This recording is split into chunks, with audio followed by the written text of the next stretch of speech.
अजी बहू। रवीना के 2 बच्चे थे। वो एक बड़ी कंपनी में काम करती थी। उसके ऑफिस जाने के बाद उसकी सास उसके बच्चों को संभाला करती, लेकिन रवीना को इसकी कोई कदर नहीं थी।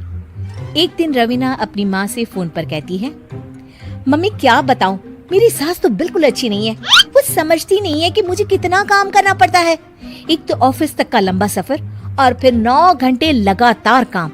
बैठे बैठे तो मेरी पीठ अकड़ जाती है। खुद तो सारा दिन घर में मजे करती है, जब मन करा सोए, जब मन किया खाए। तभी उसकी सास वहाँ आ जाती है।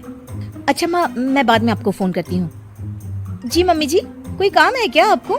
क्या हुआ? रवीना बहू, सारा दिन तो तू ऑफिस के मजे लेती है, लेकिन यहाँ ये बच्चे मुझे आराम भी नहीं करने देते। मेरी तो तबीयत खराब हो रही है। तो आपको लगता है कि मैं दफ्तर में मौज करती हूँ?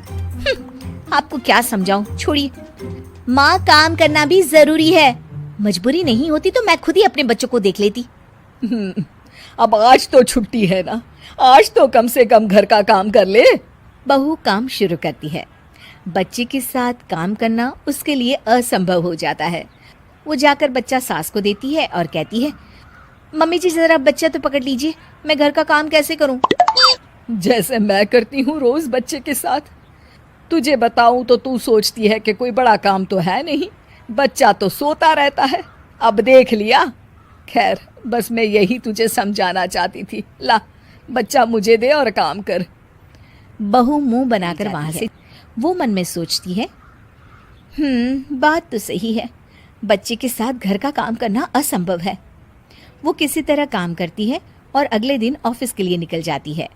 ऑफिस में उसकी सहेली उससे कहती है, यार तू तो बड़ी लकी है, तुझे तेरी सास खाना बना कर देती है, बच्चे भी देखती है और तुझे किसी बात की चिंता भी नहीं होने देती। अरे क्या लकी, बदले में मैं उन्हें पूरी कमाई जो दे देती हूँ और अपने बच्चे से दूर रहती हूँ वो अलग। हर किसी को ना दूसरे की प्लेट में ज्यादा घी दिखता है। जा अपना काम कर। अरे फिर भी ये तो है, यहाँ हमारे बच्चे को मैं क्रैश में छोड़ती हूँ, हर पल डर लगा रहता है कि क्या कर रहा होगा। खैर चल, मुझे क्या।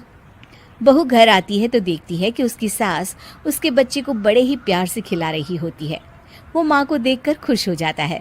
बहू मन में सोचती है कि बात तो सही है, सासू माँ सारा दिन काम करती है, मैं ऑफिस से आकर भी काम नहीं करती हूँ। वो सास के पास जाती है और कहती है, माँ जी थक गई आप? और क्या, सारा दिन चक्कर घीनी की तरह पूरे घर में घूमती रहती हूँ और अब उम्र भी नहीं रही। लेकिन चल तू बता, क्या हुआ, कुछ काम है क्या? बहू कुछ नहीं कहती, मुस्कुराकर वहां से चली जाती है। लेकिन अगले दिन सुबह सुबह बहू सास से पहले उठकर उन्हें चाय देती है। अरे आज सूरज कहाँ से उगा है, तू पहले उठ गई? चल अच्छा किया, मरने से पहले तेरे हाथ की चाय तो पी ली। चलो अब चलकर किचन में लगूं। माँ जी, आपको आज से काम करने की जरूरत नहीं है। काम करने की जरूरत नहीं है मतलब? क्या तू करेगी आज से सारा काम? इतने अच्छे तो हमारे नसीब नहीं है भाई। नहीं माँ जी, मैं नहीं करूँगी, ना ही आप करेंगी, बल्कि ये करेगी। तभी वहाँ एक काम वाली बाई आ जाती है। ये कौन है बहू? माँ जी, ये नौकर, और आज से सारा काम यही करेगी। मुझे माफ़ कर दीजिए माँ जी, मैं नहीं समझ पाई कि आप थक जाती हैं। आज से आप सिर्फ आराम करिए और मुन्ने के साथ खेलिए। और सास बहू बच्चे के साथ खेलने लग जाते हैं।